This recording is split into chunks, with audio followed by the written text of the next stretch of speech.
Trauma serial बिरंग में जैसा कि आप देख रहे हैं कि स्टोरी इस तरीके से पलटी है कि सबकी अकल ठिकाने रह गई। भाई कैसे इन्होंने शहरयार को मार दिया।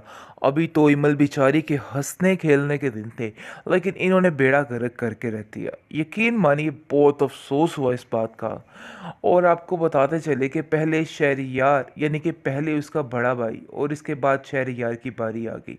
कुछ समझ ही नहीं आया कि माजरा क्या किया इन लोगों ने। थोड़ी सी हैप्पी एंडिंग करते भी सैड करके रख दिया।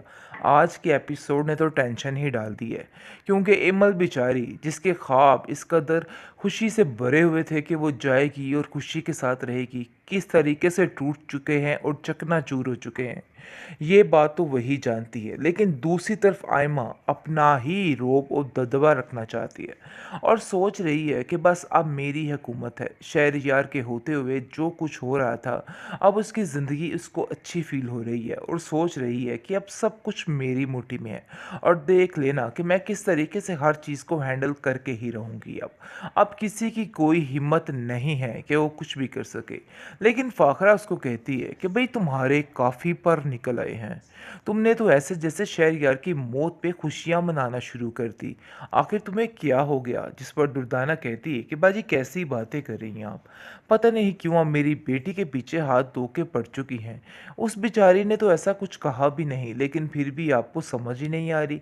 ऊट पटांग बातें करती रहती हैं और उसको जलील करती रहती हैं बिला वजह, क्योंकि अंदर से उसे इस बात का शदीद गुस्सा है कि उसकी बेटी के साथ इस तरह का रवैया क्यों रखा जा रहा है। जिस पर फाखरा कहती है कि मुझे ऐसा लग रहा है कि जैसे तुम ज़्यादा ही हद से बाहर होती जा रही हो और ये सारी जो है मिली जुली प्लानिंग है और सब कुछ किया धरा जो है वो तुम्हारी बेटी आयमा का है। ये सब कुछ चाहती थी क्योंकि वो इसकी खुशियों की दुश्मन बन चुकी थी। अब फाखरा बहुत रोती और चीखती चिल्लाती है कि अरे मेरे साथ क्या हो गया। अब खुदा खैर करे और इसकी अकल ठिकाने आ जाए और इसको पता चल जाए कि ये जो कुछ कह रही थी सरासर गलत कह रही थी। लेकिन उम्मीद नहीं है कि इसकी अकल अभी भी ठिकाने आएगी। अभी भी कहेगी कि एमल के कदम इस घर में पड़ने वाले थे जिसकी वजह से ये सब कुछ हुआ। खैर अब की दफ़ा ये औरत अपने होशो ख्वास खो बैठेगी और बिल्कुल ही ऐसे बेजान सी हो जाएगी। लेकिन अफान को ये बात काफ़ी ज़्यादा तकलीफ़ दे रही है कि उसकी माँ इस तरीके से हो रही है और कहता है कि आप कैसे ऐसे कर सकती हैं। आपको हमारा ख्याल भी होना चाहिए, हम आपसे कितना प्यार करते हैं। आखिर कैसे आप हमारे साथ ऐसा कर सकती हैं। देखिए हमारी तरफ भी देखिए, ऐसा मत कीजिए।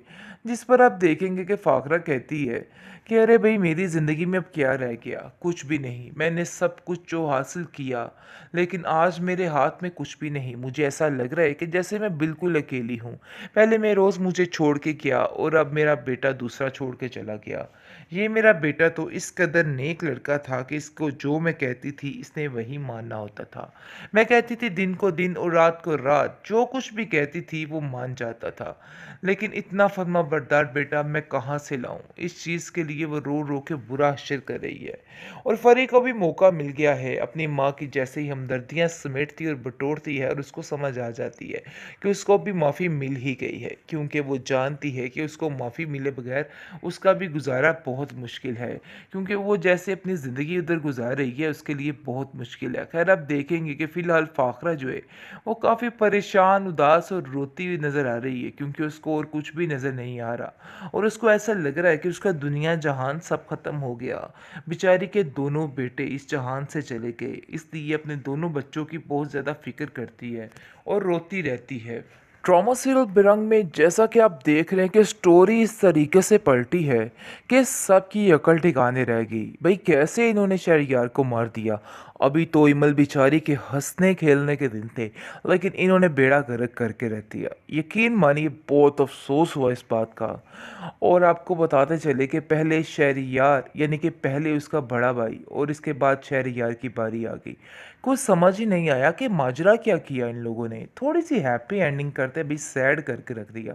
आज के एपिसोड ने तो टेंशन ही डाल दी है, क्योंकि इमल बेचारी जिसके ख्वाब इस कदर खुशी से भरे हुए थे कि वो जाएगी और खुशी के साथ रहेगी, किस तरीके से टूट चुके हैं और चकनाचूर हो चुके हैं।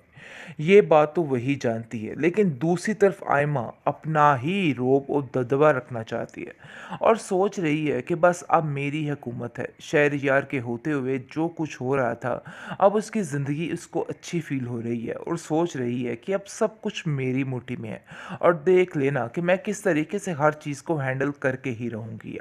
अब किसी की कोई हिम्मत नहीं है कि वो कुछ भी कर सके। लेकिन फ़ाखरा उसको कहती है कि भाई तुम्हारे काफ़ी पर निकल आए हैं। तुमने तो ऐसे जैसे शहरयार की मौत पे खुशियाँ मनाना शुरू कर दी। आखिर तुम्हें क्या हो गया? जिस पर दुर्दाना कहती है कि बाजी कैसी बातें कर रही हैं आप?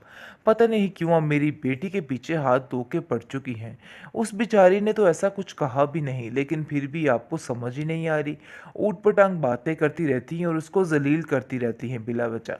क्योंकि अंदर से उसे इस बात का शदीद गुस्सा है कि उसकी बेटी के साथ इस तरह का रवैया क्यों रखा जा रहा है। जिस पर फ़ाखरा कहती है कि मुझे ऐसा लग रहा है कि जैसे तुम ज़्यादा ही हद से बाहर होती जा रही हो और ये सारी जो है मिली-जुली प्लानिंग है और सब कुछ किया धरा जो है वो तुम्हारी बेटी आयमा का है। ये सब कुछ चाहती थी क्योंकि वो इसकी खुशियों की दुश्मन बन चुकी थी। अब फ़ाखरा बहुत रोती और चीखती-चिल्लाती है कि अरे मेरे साथ क्या हो गया? अब खुदा खैर करे और इसकी अकल ठिकाने आ जाए और इसको पता चल जाए कि ये जो कुछ कह रही थी सरासर गलत कह रही थी।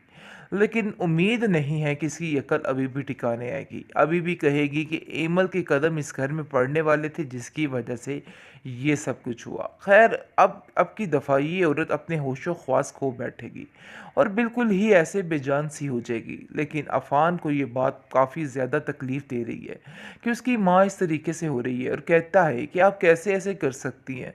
आपको हमारा ख़्याल भी होना चाहिए, हम आपसे कितना प्यार करते हैं। आखिर कैसे आप हमारे साथ ऐसा कर सकती हैं? देखिए हमारी तरफ भी देखिए, ऐसा मत कीजिए। जिस पर आप देखेंगे कि फ़ाखरा कहती है कि अरे भई मेरी ज़िंदगी में अब क्या रह गया? कुछ भी नहीं। मैंने सब कुछ जो हासिल किया, लेकिन आज मेरे हाथ में कुछ भी नहीं। मुझे ऐसा लग रहा है कि जैसे मैं बिल्कुल अकेली हूँ।